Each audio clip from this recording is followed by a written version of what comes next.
Hello guys, நம்ம இன்றைக்கி என்ன பார்க்க போகிறோம்னா வெஜிடபிள்ஸ் பிரியாணி. வாங்க வீடியோக்குள்ளே போகலாம். ஒரு டம்ளர் பாஸ்மதி அரிசி எடுத்திருக்கேன். அது பவுலில் போட்டு கழுவி ஊற வச்சுக்கலாம். இப்போ காய்கறியெல்லாம் கட் பண்ணி வச்சுருக்கேன். தக்காளி, வெங்காயம் 3 தக்காளி, 4 வெங்காயம், கொஞ்சம் பீன்ஸ், கொஞ்சம் கேரட், கொஞ்சம் உருளைக்கிழங்கு கட் பண்ணி வச்சுருக்கேன். பச்சை மிளகா, புதினா, இஞ்சி பூண்டு பேஸ்ட் எடுத்து வச்சுருக்கேங்க. இப்போ ஸ்டவ் பற்ற வச்சு குக்கர் போட்டுக்கலாம். மீன் மேக்கரை ஊற வச்சு கட் பண்ணி வச்சுருக்கேன். பெருசு பெருசாக இருக்கிறதோட 2 கட் பண்ணி வச்சுருக்கேன். இப்போ ஸ்டவ் பற்ற வச்சு குக்கர் போட்டுக்கலாம். குக்கரில் எண்ணெய் ஊற்றிக்கலாம். இப்போ எண்ணெய் நல்லா காயட்டும். இப்போ எண்ணெய் நல்லா காஞ்சிச்சு. பட்டை, சோம்பு, லவங்கம், இலை போட்டுக்கலாம். இப்போ பொரிஞ்சிடுச்சு. வெங்காயம் போட்டுக்கலாம். கருவேப்பிலை, கொஞ்சம் பச்சை மிளகாய் போட்டுக்கிறேன். 4 வெங்காயம் கட் பண்ணி வச்சுருக்கேன், போட்டு வதக்கிக்கலாம். 3 தக்காளி கட் பண்ணி வச்சுருக்கேன், அதையும் போட்டுக்கலாம்.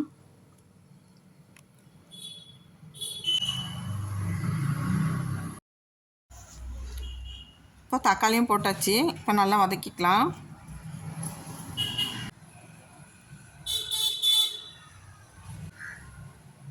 இப்போ கொஞ்சம் கருவேப்பிலை போட்டுக்கலாம்.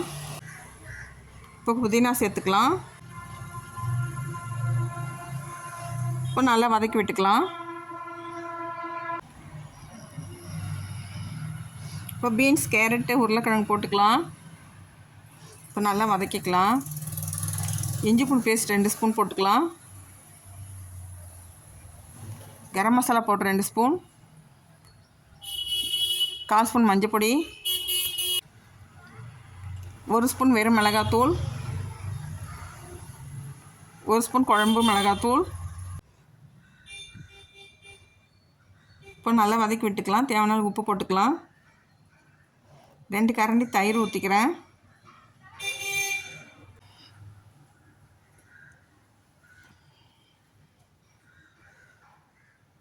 இப்போ நல்லா கலரி விட்டுக்கலாம். 1 டம்ளர் அரிசிக்கு 2 டம்ளர் தண்ணி ஊற்றிக்கலாம். மீன் மேக்கரையும் போட்டு சேர்த்துக்கலாம். இப்போ நல்லா வதக்கி விட்டுக்கலாம்.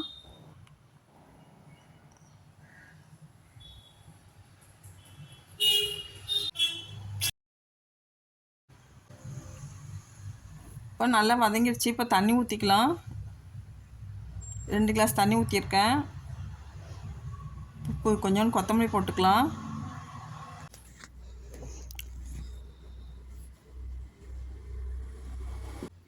இப்போ அரிசி போட்டுடலாம்.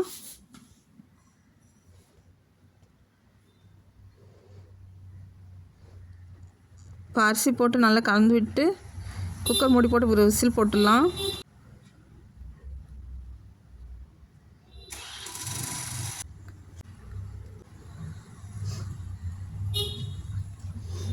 இப்போ ஒரு விசில் வந்துச்சு. ஓப்பன் பண்ணி பார்க்கலாம்.